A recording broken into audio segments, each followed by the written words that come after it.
Thomas puffed slowly up to the bridge. The workman cried.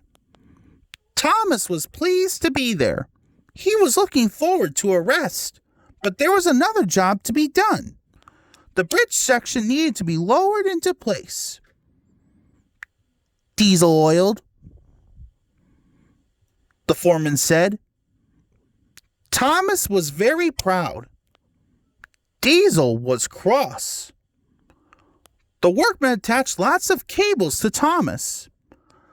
Thomas slowly took up the strain, but the section was heavy. His wheels slipped. The workmen were worried. Thomas puffed harder and harder and held the beam steady.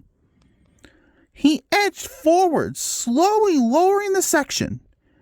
It got heavier and heavier. Thomas had to work very hard to hold the section steady, until finally it was lowered into place. The workmen cheered. Called one of the workmen. Called another.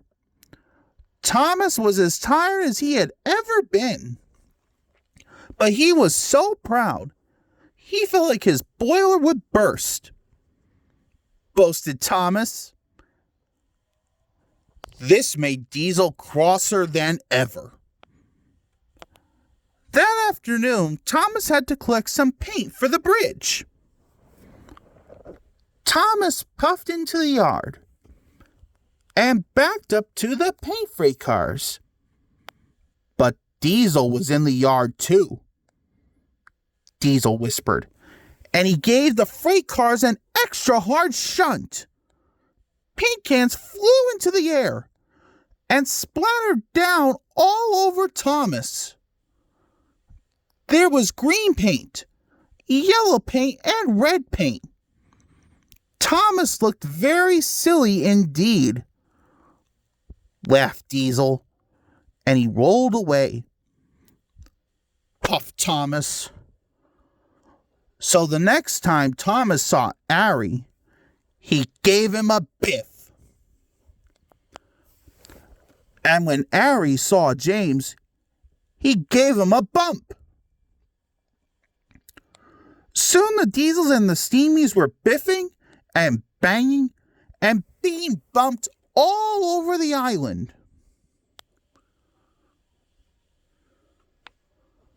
The engines were in a terrible mess. Everyone needed a good washdown, and no work had been done. That evening, Sir Topham Hatt came to see the engines. Sir Topham Hatt said, he added sternly, and all the engines were very sad. Moaned Thomas. Groaned Percy. Huffed Emily. All of the engines were miserable. And that night, they dreamed about what might happen to them if no vacationers came to Sodor. The engines were all very worried that they wouldn't be useful anymore. James was dreaming about the fairground. James dreamt he was a carnival game. Lots of children were lining up, and so was Sir Topham Hatt. The children threw lots of balls at James, and one even knocked the coconut out of his funnel. Groaned James. But it wasn't only James who was having a bad dream. Gordon was having a bad dream too. Gordon dreamt he was put in a playground. Children were swinging on him. They slid down his slide, and they climbed all over him. Huffed Gordon. Edward dreamt that he was a scarecrow. He sat in the field up to his axles in mud, and Farmer McColl didn't seem to care. But Percy had the worst dream of all. He dreamt he was a roller coaster ride. He rattled up the rickety rails and all the way down again. Wailed Percy. As the dawn began to break, Thomas was dreaming too. In his dream, he was wondering how to make things better.